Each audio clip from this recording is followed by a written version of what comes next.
Do you want to know what happens after you take a person's life? This is my confession. After you would have ended someone's life, then your troubles will begin. My name is Moses. I am 49 years old and I spent the last 19 years of my life living in South Africa, not enjoying freedom, but I was locked up inside of a South African prison. Right now, as I am speaking to you, I am back in my country of birth, which is Zimbabwe. I committed this crime in South Africa. I am no longer in prison. At least it is far much better that I do have a little bit of freedom, but life after prison is not easy.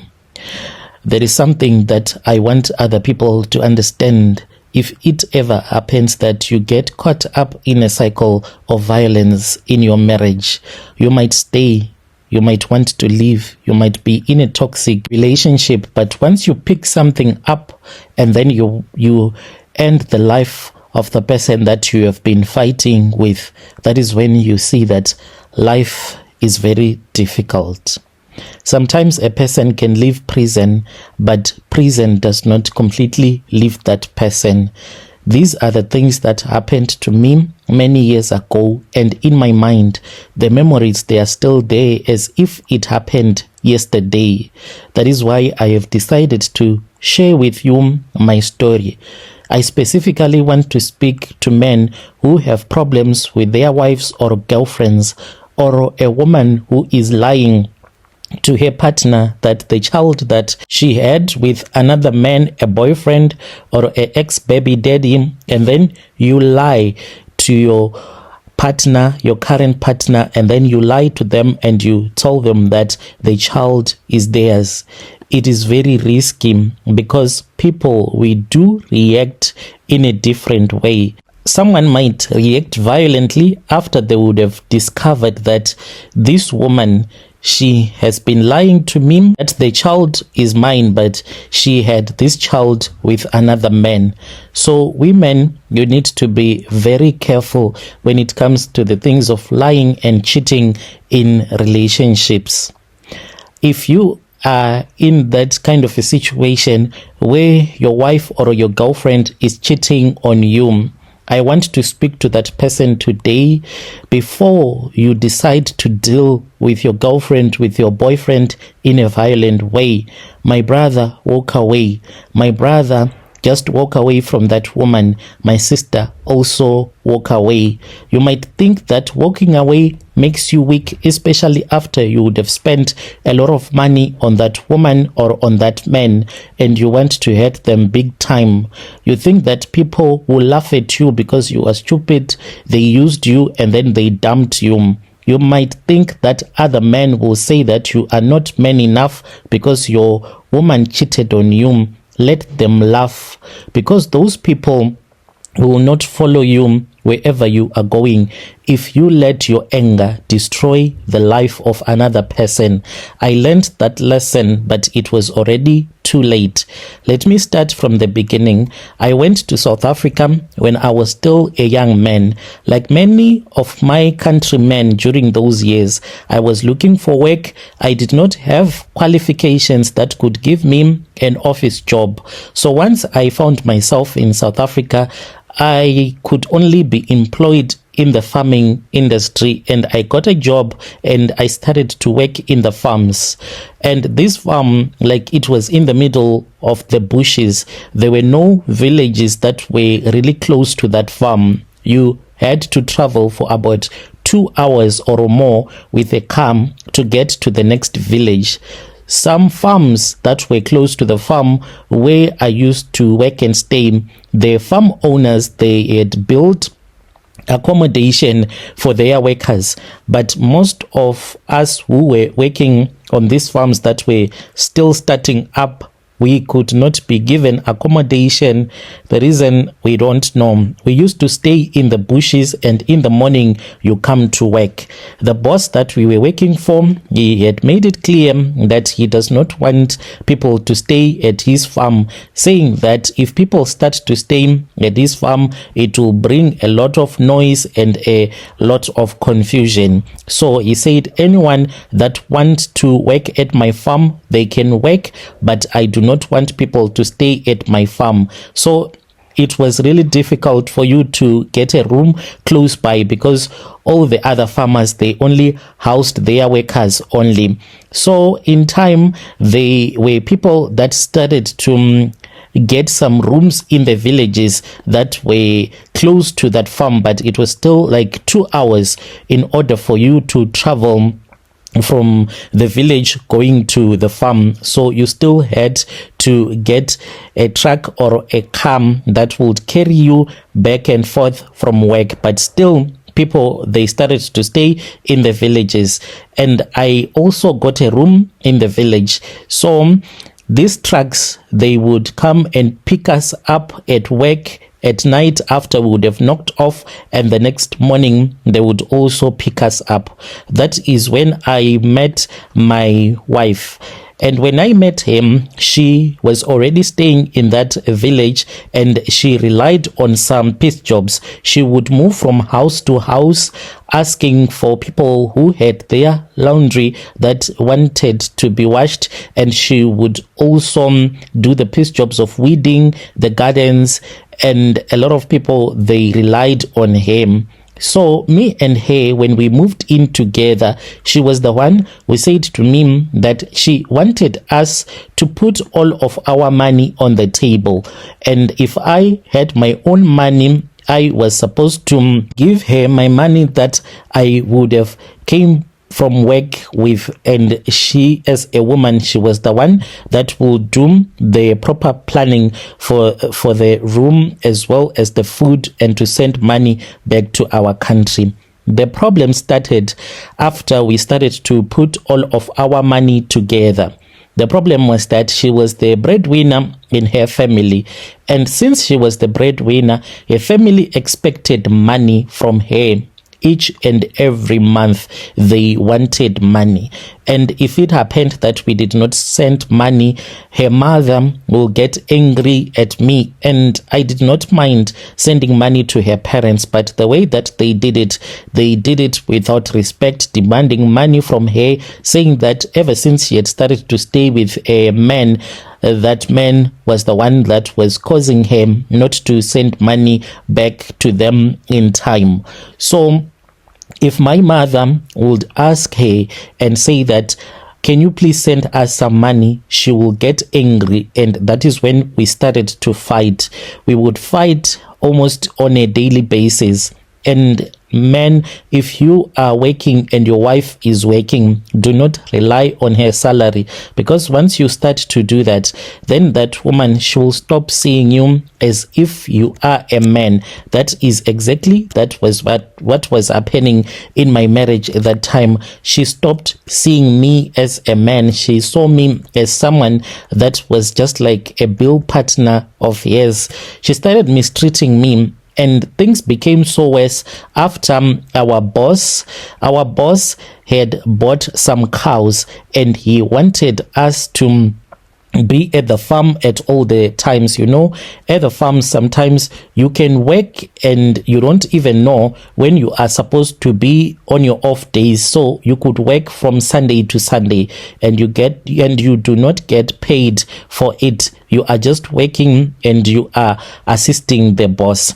Because of that, I could not be with my wife at all the times, and this brought a lot of problems in my marriage, because I was not with my wife at all the times, and she started to cheat on me with another guy that was from Zim. And as she was cheating, she fell pregnant for that man, and then she told me that she was pregnant for me, in which I got so excited and I was happy that finally I was now going to be a father, because I had stayed for a very long time without having a child, and I had had women before whom I wanted to have kids with, but all those women that I had slept with, none of them had been able to fall pregnant for me, and it was something that was confusing me in my mind, like what was happening? Why was I unable to have a child? Because it seemed as if I was really healthy. So when she told me that she had fallen pregnant, I was excited. I was the most happiest man like in the entire world. Fast forward, after the child was born, I made sure that I worked really hard. Even at the farm, I would not complain if the boss will say, tomorrow, guys, I want everyone to come to work. There were those that would complain, but as for me, I would not even complain because I knew that now I had something worth fighting for. Little did I know that I was busy taking care of a child that did not even belong to me, a child that belonged to another guy who was already married, that was also from Zim. The way that I discovered that the child was not mine, after this child was around 2 to 3 years, that was when we returned back home. We had some money and we wanted to settle down back home permanently. So me and my wife, we stayed back home in the villages. When we settled in the villages, there was no way that this wife of mine, she could go and cheat and be impregnated by another man, because my relatives were always with her. If I was not with him, my sisters were with her at all the time. So she did not even have any opportunity to cheat on me like she used to do it when we were in South Africa. So we stayed for almost a year and I was unable to impregnate him. Then I got advice to look for another girlfriend. There was this other girl who stayed in another village. She was pretty young. She was really young. I don't want to lie, around 17. So I spoke with her and she said she was willing to become my second wife. But after I failed to impregnate him, that was when I started to doubt myself if I was even able to have a child. Whenever I would look at my wife and the child, this brought a lot of painful memories to me, because I would wonder if the child was mine, would wonder if the child was not even mine. And when we returned back to South Africa, because of the good medical facilities in South Africa, it was easy for me to get tested. I went to a private doctor, explained my story, and then they wanted to check if I was able to have kids, to impregnate a woman. When the results came in, I nearly collapsed in front of the doctors, because this was what the doctor told me. The doctor said that the chances of me impregnating a woman, they were close to zero, less than 1%. That is what the doctor told me. When the doctor told me that the chances of me ever impregnating a woman were close to zero, it was really painful. It was a heartbreak that I got. And when I returned back home, I started to look at my wife with so much bitterness. And this was the first time that I started to drink alcohol. Before that, I never drank alcohol. I would only do it here and there, maybe during Christmas. I started to drink alcohol and I was addicted to smoking weed. I did this because I wanted to take the pain away. The mistake that I did, Brother Nashim, was that I then sat down with this other friend of mine from the farm where I was working, and I told him all of my secrets. If I had kept this secret to myself, maybe me and my wife, we were not going to fight like the way that we ended up fighting. Maybe she was not going to lose her life, because when I told the man whom I considered to be a best friend of mine, he then told his own wife. After he had told his wife that I had discovered that the child that I thought was mine was not even mine, and then the wife told her friends. So at work, people started laughing at me. And this even increased the pressure that I was having in my marriage. I started to hate my wife because she was the reason as to why people all over were laughing at me. And you know that news spread really fast in the farms, and when people heard about this, they were laughing crazy. They were even telling me that I did not even have the authority to tell them what I wanted to be done, because I was a foreman by then. So when the boss will tell me that I want you, Moses, to give these people this type of a work to do today, when I would tell people that this is what the boss has told me, then everyone will be like, why don't you tell your wife? Your wife is busy sleeping with men in the location, giving birth to kids that are not even yours. This would bring so much bitterness in my heart, like I cannot even explain. And when I would return back to my wife in the location, instead of him just being a good woman who will know that this is what the situation is like right now, so I need to deal with my husband in a nice way, but she would make things to be worse.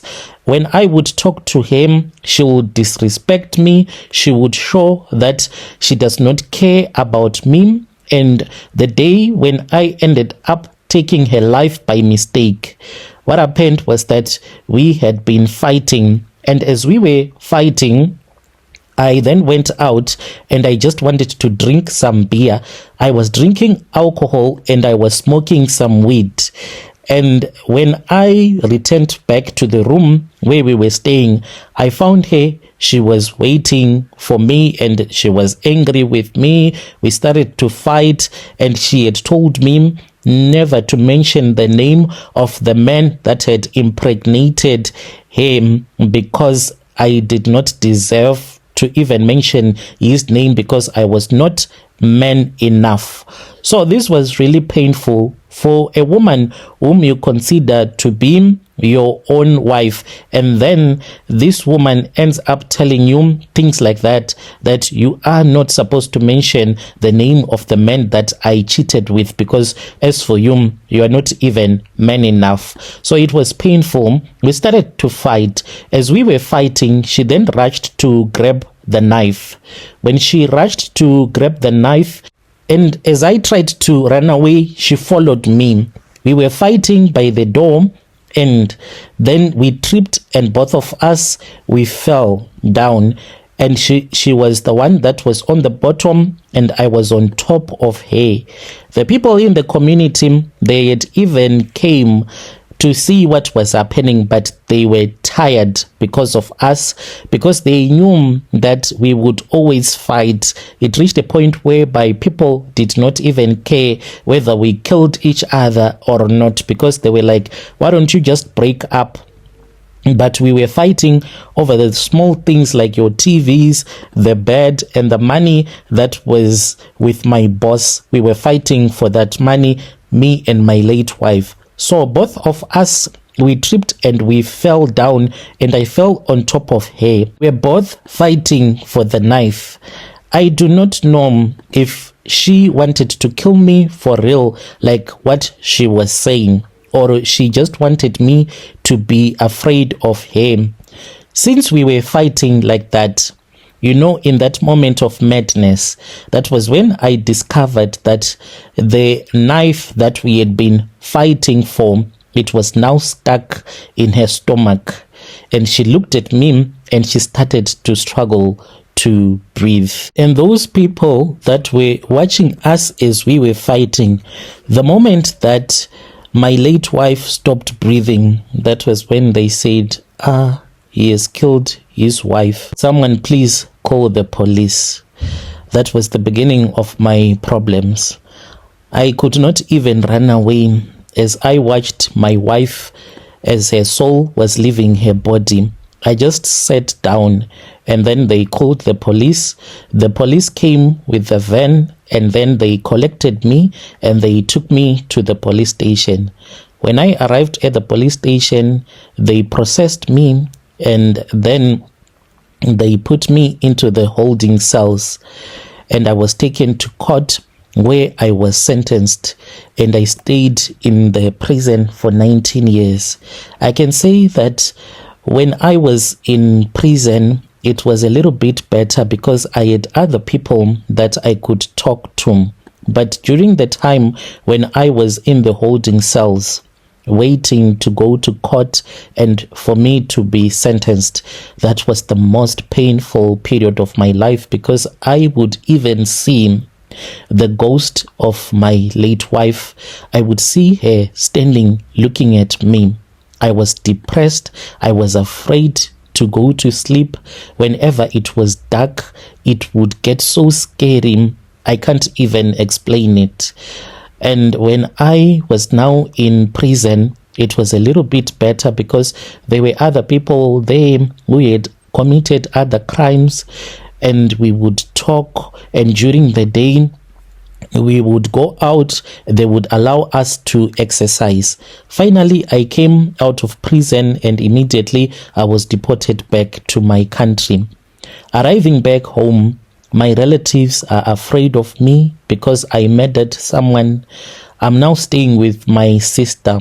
My sister is the one that was good enough to offer me a place to stay. I stay with her and my brother-in-law, but still, if it happens that my sister is in the kitchen, she is cutting some vegetables, carrots, if I try to assist her, if I take the knife, my sister can just get scared because I once killed someone.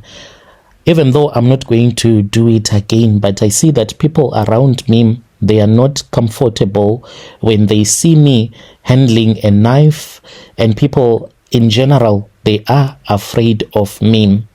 I wish I could go back to South Africa to that very moment when my late wife grabbed that knife. I wish that I just ran away, returned back to work at the farm, even though people were going to call me stupid, a foolish man who could not fight for his properties that the cheating wife wanted. And it was not even a lot. We were fighting for poor married people kind of property. There was a bed, an old bed, there was a TV, clothes, and money that was not even a lot. And I ended her life because of that, and it happened not because I wanted to, but it happened because of a mistake. So if you are in a toxic marriage, I just want you to know that the day when that toxic marriage is going to end, that toxic relationship is going to end, it will end with you being dead or with your partner being dead. Because the more that you become violent with each other, violence will increase each and every time. The violence, it is going to increase until finally one of you is going to die. Dear listeners, right there was a message that was sent to us by one of our DM brother. That was a translation. Let us try to speak with our dear brother in the comment section. If you have your own experience, please, you can come to my inbox and then you share with us your own side of the story.